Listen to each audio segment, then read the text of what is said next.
Episode की शुरुआत में हम देखते हैं कि मिस्टर हाशिरा उस डीमन को काट देता है और हम देखते हैं वो अपने आप को रीजनरेट कर लेता है। तो मिस्टर हाशिरा सोचता है तो ये दोबारा से रीजनरेट कर सकता है, तो इसका मतलब इसका वीक पॉइंट इसके सिर के ऊपर है। और हम देखते हैं मिस्टर हाशिरा उस डीमन के सिर के वास को काट देता है जिससे वो डीमन मारा जाता है। तब मिस्टर हाशिरा सोचता है इस डीमन को उस वास से ताकत मिल रही थी, तो इसका मतलब ये किसी तरह की ब्लड डीमन आर्ट है। तब हम देखते हैं तेत्सु मिस्टर हाशिरा को गले लगाकर रोने लगता है और कहता है मुझे तो लगा था मैं मारा जाऊंगा, मुझे माफ करना कि मैंने तुम्हें पहले बुरा भला कहा था। तब मिस्टर हाशिरा कहता है मुझे इससे कोई फर्क नहीं पड़ता, अब मुझे यहाँ से जाना होगा और अब तुम जो मर्जी कर सकते हो। तब कोतेत्सु कहता है कोनामारी पर हमला हुआ है और जब मैंने उनकी हेल्प करने की कोशिश की तब मुझ पर भी हमला हो गया। एग्नेजिका दिन रात लगाकर एक स्वॉर्ड को पॉलिश कर रहे थे, अगर उनका काम रुक गया तो उनकी मेहनत वेस्ट हो जाएगी, तो प्लीज हमारी मदद करो। और तब मिस्टर हाशिरा को मास्टर की बात याद आती है जिन्होंने कहा था कि तुम खुद को जरूर पालोगे। मुझे पता है कि तुम इस टाइम कंफ्यूज हो, पर तुम्हें अभी सिर्फ जिंदा रहने के बारे में सोचना चाहिए, क्योंकि जब तक तुम जिंदा हो तुम तब तक कोई ना कोई रास्ता ढूंढ सकते हो। तुम्हारी मेमोरीज जरूर वापस आएंगी। इस अपॉर्चुनिटी को जाने मत दो।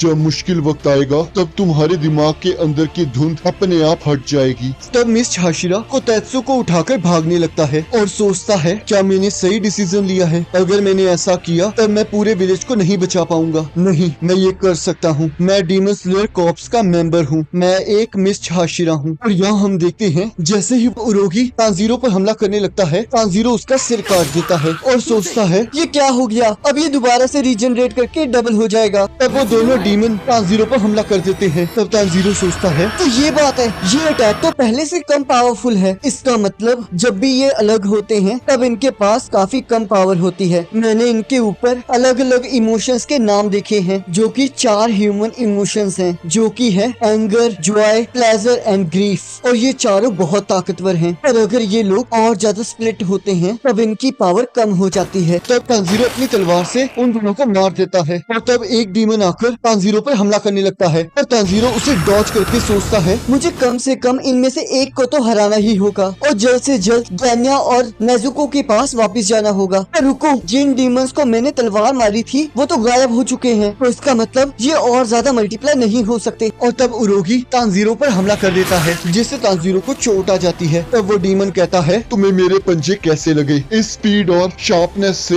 मैं किसी डायमंड को भी काट सकता हूँ। और वो अपने पंजों से तांजीरो को जख्मी करने लगता है और तभी हम देखते हैं तांजीरो उस पर हमला करने में कामयाब हो जाता है। और जैसे ही वो डीमन दोबारा से हमला करने लगता है तांजीरो उसका मुंह काट देता है और वो डीमन दोबारा से रीजनरेट होके तांजीरो के दूसरे हमले से बच जाता है और उड़ते हुए कहता है तुम्हारी इतनी हिम्मत, और तांजीरो पर हमला कर देता है। तब तांजीरो सोचता है मुझे जल्द से जल्द नेजुको और गैन्या के पास वापस जाना होगा, पर आखिरकार कैसे। और यहाँ हम देखते हैं नेजुको एक डीमन के साथ लड़ रही होती है। तब हम देखते हैं वो डीमन उसके साथ खेल रहा होता है। तब दूसरा डीमन कहता है जल्द से जल्द इस लड़की को मार डालो, तुम बस मुझे गुस्सा दिला रहे हो। तब वो दूसरा डीमन कहता है मेरे काम में टांग मत अड़ाओ, ये लड़की मेरी है, तुम और एजित्सु कहीं और जाओ। तब एजित्सु कहता है राको मुझे इसे खत्म करने दो। और तब गैन्या कहता है तुम मेरे अपोनेंट हो, और एजित्सु का सिर उड़ा देता है। तब एजित्सु गैन्या में से अपने भाले को बाहर निकालकर अपने आप को रीजनरेट कर लेता है और कहता है ये बहुत बुरी बात है कि तुम जल्दी नहीं मर रहे। मैंने इसके कमजोर हिस्से पर हमला किया था ताकि ये जल्दी मर जाए, पर ये इसलिए काम नहीं आया क्योंकि इसने मेरे भाले को रोक लिया था, और अब ये पूरी तरह मर जाएगा। और तब गैन्या कुछ कहने लगता है। तब एजित्सु कहता है क्या ये अमीडा सूत्रा पड़ रहा है? तब सेकिडो कहता है इसे जल्द से जल्द मार दो। तब एजित्सु कहता है मुझे पता है, मुझ पर चिल्लाना बंद करो।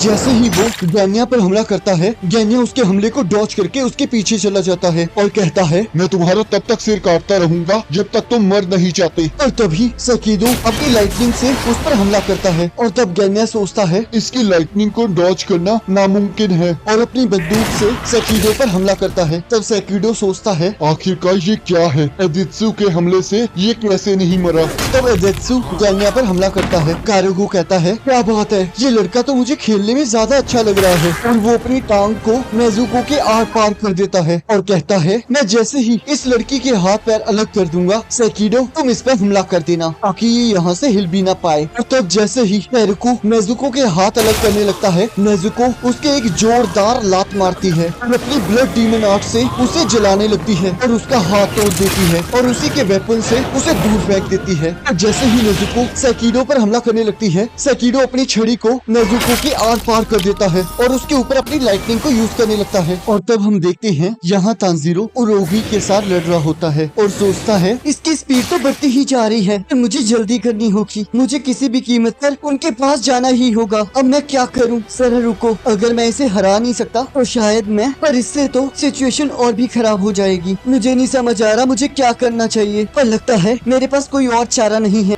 तब उरोगी फिर से तांजीरो पर हमला कर देता है और तांजीरो उसे डॉच कर देता है और सोचता है नेजुको, गैन्या, मरना मत, मैं जल्द ही आ रहा हूँ। और तब यहाँ अजेत्सु कहता है लगता है अब ये मर गया है। पर हम देखते हैं गैन्या फिर से खड़ा हो जाता है और तब अजेत्सु कहता है आखिरकार तुम अब तक जिंदा कैसे हो? आखिरकार तुम क्या हो? तब गैन्या हंसते हुए कहता है क्या तुम सच में जानना चाहते हो? मेरा नाम गैन्या है और तुम इसे याद रखोगे क्योंकि मैं तुम्हें मारने वाला हूँ। और तब यहाँ तांजीरो सोचता है गैन्या नेजुको उस बिल्डिंग में है, मुझे जल्दी ही वहाँ पहुँचना होगा। मुझे इसकी डायरेक्शन को जज करना होगा ताकि मैं इसकी फ्लाइट एबिलिटी और मोमेंटम का फायदा उठा सकूं। और तब तांजीरो वहाँ से भागने लगता है। तब उरोगी कहता है आखिरकार तुम भाग कहाँ रहे हो? और जैसे ही वो तांजीरो पर हमला करने लगता है, तांजीरो उसके हमले को डॉच करके उसके मुंह में अपनी तलवार घुसेड़ देता है और सोचता है मैंने जैसे सोचा था ये हल्का है, क्योंकि अगर ऐसा नहीं होता तब ये अपने इन पंखों की मदद से नहीं उड़ पाता। मैं ये कर सकता हूँ। और हम देखते हैं तांजीरो उस बिल्डिंग तक पहुँच जाता है और पूरी ताकत लगाकर अंदर घुस जाता है। तब सेकिडो कहता है काराकू और उरोगी तुम आखिरकार कर क्या रहे हो? और तब तांजीरो नेजुको की हालत देखकर सेकिडो पर गुस्से से हमला कर देता है। और तब जैसे ही सेकिडो तांजीरो पर हमला करता है, तांजीरो उरोगी के पैर की मदद से उसके हमले को रोक देता है। तब सेकिडो सोचता है इस पैर के अंदर मेरे जैसे सेम सेल्स हैं, तो इस वजह से लाइटनिंग इसके अंदर से पास नहीं होगी। इस लड़के की इंस्टिंक्ट्स बहुत अच्छी हैं। जब ये इस कमरे में आया था तब इसने उरोगी के पैर को काट दिया था। और तब तांजीरो सोचता है मैं इसे एक हाथ से काट सकता हूँ, मुझे इसकी जीप पर हमला करना होगा। और तब तांजीरो उसकी जीप पर हमला करके नेजुको की तरफ बढ़ते हुए सोचता है अगर मैं इसकी जीप पर हमला करूंगा तब ये डीमंस बहुत स्लो रीजनरेट करेंगे। और तब तांजीरो उरोगी के पैर की मदद से नेजुको के अंदर की छड़ी को निकाल लेता है। और तब सेकिडो तांजीरो पर हमला कर देता है। और तब हम देखते हैं नेजुको सेकिडो की उस छड़ी को रोक लेती है और अपनी ब्लड डीमन आर्ट से सेकिडो को जलाने लगती है। और तब हम यहाँ देखते हैं काराकू वापिस आ जाता है और कहता है यहाँ तो बहुत मजा आ रहा है, मुझे भी ज्वाइन करने दो, और उन दोनों पर हमला कर देता है। तब तांजीरो सोचता है इस प्रेशर की वजह से मेरी बॉडी टूट रही है। और वो दोनों नीचे गिर जाते हैं और बेहोश हो जाते हैं। तब काराकू कहता है अब आखिरी हमला करने का वक्त आ गया है। और तब यहाँ स्वॉर्डस्मिथ विलेज में सबको डीमंस के बारे में बताया जा रहा होता है और यहाँ बहुत सारे डीमंस विलेज पर हमला कर देते हैं और सभी चीजों को तबाह करने लगते हैं। और तभी हम देखते हैं विलेजर्स एक दूसरे की मदद करने लगते हैं, सभी लोग वहाँ से भागने लगते हैं। और यहाँ हम देखते हैं एक रो कैरी होती है, जल्दी करो विलेज खतरे में है। और यहाँ हम देखते हैं मित्सुरी विलेज की तरफ बढ़ रही होती है और कहती है मुझे जल्द से जल्द विलेज तक पहुँचना होगा, वहाँ सब लोग खतरे में हैं। ये तो अच्छी बात है कि स्वॉर्डस्मिथ विलेज मेरे मिशन के करीब था। और वो क्रो कहती है जल्दी करो, वो विलेज तबाह होने की कगार पर है। और इसी के साथ एपिसोड खत्म हो जाता है। अब अगले एपिसोड का लिंक आपकी स्क्रीन पर आ रहा होगा, आप उस पर क्लिक करके अगले एपिसोड को देख सकते हो।